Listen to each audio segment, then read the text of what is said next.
We welcome to the show Paul Carrack. How's it going, Paul? Yeah, not too bad, thanks. How's yourself? Yeah, can't complain really. Good. So you have a new album out at the moment, or you will have a new album out on the 2nd of October. It's called Another Side. Is this on a similar vein to A Different Hat? In a way, in that it's completely off the beaten track. It's a bit of a sideways thing. So, if I could tell you a bit about how it came about, um, it's recorded with the SWR Big Band. Now, they're a kind of established big band based in Stuttgart in Germany. Now, I made a Christmas album with them about 10 years ago of the usual sort of standard Christmas things in the big band style. And that was the start of a bit of a relationship because every year I've gone over at Christmas time and done a few gigs with them. Anyway, they're kind of affiliated with the TV station, SWR, and they invited me over to make a TV special. They were doing a series, and they invited me over as a guest singer to go and try my luck singing with a big band. And big band and strings, so it's almost like an orchestra. And they chose some repertoire, and so basically, it was for the TV special. It was broadcast in Germany. It went down very well, and they gave me the rights to make it into a CD and to offer it to our fans. So it's not a regular kind of Paul Carrack album. It's quite different in many ways, and a bit of a challenge. But we hope that a few of our hardcore fans will find it entertaining. Yeah, well, I mentioned a different hat because that was a similar vein. I mean, that was with the Royal Philharmonic Orchestra, wasn't it? Was indeed, yeah. That was well. You're right in that respect because that was with a full orchestra, 72 piece, and again, that was very different to my normal kind of thing. Um, but that was even more orchestral. This is a little bit more sort of jazz influences and in the big band style. But it's another, as I say, it's a challenge, and I do like to try different things, and I think when it comes off, I think it's great. There's a few things I know could have been better, but generally speaking, it's for me. It's all about enjoying the experience and learning and growing as a musician. Yeah, and I've had listened to it. It's a great album, and I think your voice suits big band music perfectly. It's Oh, timeless thank you. music, isn't it? Absolutely, it is. I mean, I must confess that as a youngster, I didn't really get it. I wasn't like into Frank Sinatra and all that stuff. That was for older people. That's the kind of stuff they listen to. But I was a rock and roller. But as I say, when I made this album 10 years ago, the Christmas album, I suddenly thought, oh man, this is fantastic. The sound of the band and the arrangements, the musicality, it was so great. And so I've become much more of a fan of that kind of music over the years. And with this relationship I have going with those guys over there, it means I get the opportunity to delve into it every now and again and feel more accustomed to it. And yeah. So you've also recorded a new version of The Living Years. It's a song that Yes. means a lot to people, isn't it? Yeah, I think it is. Yeah. I mean, of course, we haven't done that in the swing big band style at all. It's a very low key version, more of a piano vocal, and we utilized the string section, so it's quite a gentle version. I mean, the original that I sang with Mike and the Mechanics is quite a strong rock version of the song, and a classic, really. But it just shows you the strength of the song. It stands up on its own, even just with a piano and a vocal.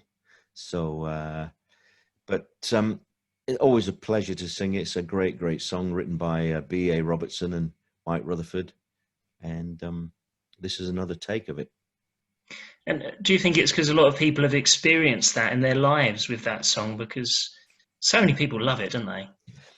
Well, I guess so. Certainly people who have had any experience of that kind. Let's face it, a lot of us have, the feeling of loss or what have you. But it must have some sort of power. I still get people even today coming up and saying, they heard that song, had a profound effect on them, and they got in touch with a relative or a loved one for whatever, to make amends or that sort of thing. So, that's the power of a pop song sometimes. Yeah, and you mentioned it's stripped down, but what a song that isn't that you've re-recorded is How Long. This is definitely in a big band style, isn't it? It certainly is, yes. It's a song I recorded in 1974, and I've been playing it ever since, and I still love it. I've done a lot of different versions, but this is another completely different take on it with the big band. They did an arrangement for it, and I think it's pretty great arrangement. Yeah, what was that like then? I mean, it must be very different, recording it in a totally different style. Do you have to kind of go back to the beginning, or? Um, well, I think you just have to trust your musical what do they call it, instincts. You just have to trust your musical instincts because I'm not a schooled musician at all. I'm totally self-taught, and I have had to rely on that sort of natural feeling and instinct to follow. So I think, a few years ago, I wouldn't have been able to hack it at all because I wouldn't have had the musical vocabulary back then. But, or confidence possibly to attempt it, because it's quite initially it's quite a daunting prospect when you stand in front of that big band and they're roaring away. Um, but I've got over the years, I've gotten a bit more used to it and I feel a bit more at home and a bit more confident about it. So as I say, you just have to go with it and try to blend in with the band. You're also putting together a one-night Soulfully Distance global streaming event on the 15th of October. What can you tell us about it? Well, this is the main event, really. This is really what I wanted to talk about because, we had a whole year of touring lined up, and obviously, it was curtailed back in March. We don't know what the prospects are for getting back out on the road. So it's been very tough. Of course, it's been tough for everybody, but, for musicians, we don't, whether you're famous or whether you're just playing in the pub, that it's harder for those guys because any source of income or what have you is gone, and there's nowhere to play. So after 6 months, we decided that we had to do something to keep everybody motivated, keep everybody together, and keep our fans interested. So because we'd rescheduled gigs at several times and then had to disappoint people again. So what we've done is I know a lot of people have been doing online stuff, often just simple stuff on their phone or what have you, or in their living room or what, but we've took the whole kit and caboodle into a fantastic venue, Leeds Town Hall. And it's a magnificent building, big enough to house the full touring setup with the full staging, lighting, 12 cameramen, and all socially distanced, obviously. So we've recorded the show just as it was at the beginning of the year on our tour. It's a high quality, high spec production, and to watch it you do have to buy a ticket. Now, not everybody. If you've got 4 people in the house, obviously you just need one ticket, and it costs 15 quid. And basically, if you go to my website, which is paulcarrack.net, then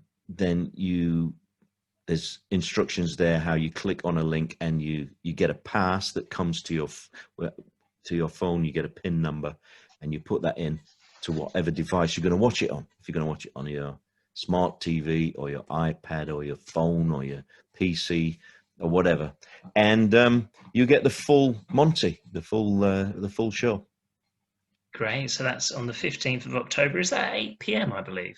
It's 8:30 it starts, and you can watch it for any time in that 24 hours afterwards. But then it comes down off the internet, and that's it.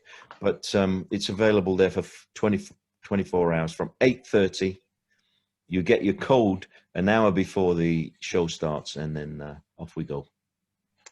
Great. So how have you been doing during this period? What's it been like? Yeah, well, it's not been too bad. I can't. I mean, I'm as well placed as anybody to crack on and not complain. I mean, as I say, it has been tough for all musicians, but I'm fortunate in that I've got a small studio here at home, and I've spent a lot of time in there, coming up with new things, new songs for a regular kind of Paul Carrack album in the new year, and another album with the big band, but that's been done remotely. So no, I can't really grumble. I've made decent use of the time, because actually in the last 5 years I've been so busy touring that in fact I haven't had enough time in the studio. So it's been nice to get in there, play with all my toys, and try writing some new stuff. So with the songwriting, Mm. how does that work for you? Does it just come to you, or is it a period where you have to sit yourself in a room and write a song, or how does it work? Well, it's difficult to explain, actually. I mean, as I say, I've got my own little studio at home. I play a little bit of everything, and I just start messing about. And now, you get a little idea and a little nugget of an idea, and develop it and add to it, and start and just develop it. Usually, it's always the music first with me. I very rarely write lyrics. Sometimes I'll just sit there at the piano and I'll just free form, sing stuff off the top of my head, and there's be some words, and I'll think, oh, what did I mean by that? And I can, start to piece it together almost like a jigsaw puzzle. It's almost like that, for me. Great. Of course, before the virus hit, as you mentioned, you had a big tour planned, didn't you? Yeah, we were going all over the world. I mean, fortunately, we managed to get 30 gigs under our belt from January to mid-March, theatre gigs in the UK. And but we were supposed to go to Holland, Belgium, Germany, Australia, Japan. I was supposed to tour with Eric Clapton, playing organ in his band. So it was a full year. And as I say, very, very busy. So I feel it's hardest for my band and my crew, because at least I've been able to be productive and crack on with things. But the touring thing has been very difficult, because, to be honest, for most musicians these days, it's their bread and butter, and they don't get help. They don't kind of expect help, I don't think, from anybody. You're used to rolling with the punches and having good times and bad, so you just have to get on with it. And as I say, personally, I'm very fortunate. I've been able to use the time in my studio to work on new things, but we certainly really missed the live thing. And when we recorded it, because we've recorded the actual show, we thought it was a little bit too scary to just stream it in case there are any technical difficulties or what have you. So it was just so good to get back together and play. We absolutely loved it. Yeah, I bet you did. And you must miss that, going on the road and everything that comes with it. Well, it's not so much being on the road. I mean, I've got a lot of miles on the clock, believe you me. But the reason you do it is to get that, couple of hours in the evening playing in front of people and doing what you think you're supposed to be doing. So that's been personally, that's been my whole life from leaving school. And obviously you miss it. but when you're on the road, you miss being at home. So, you know, you Swings and can't. roundabouts. Exactly. Yeah. Well, it's been great speaking to you, Paul. Thanks for Thank you. joining us. And before you go, do you think events like this are perhaps the future? Hopefully not for very long, but do you think you'll see more of these events happening? I think you probably will. As I say, people have been doing a lot of sort of casual, you know, low tech things, but I think there will be more production. But we just don't know at the moment when we're going to be allowed to go out and perform, and when people will want to come, you know, as well. So it's an avenue that we're exploring. It may be early days. It's certainly been an investment in it. I mean, whether it will, you know, whether it will work or whether we'll fall flat on our face, we do not know. But I think it could well be a part of the future, whatever happens. Yeah. Great. Well, thanks a lot for joining us, Paul.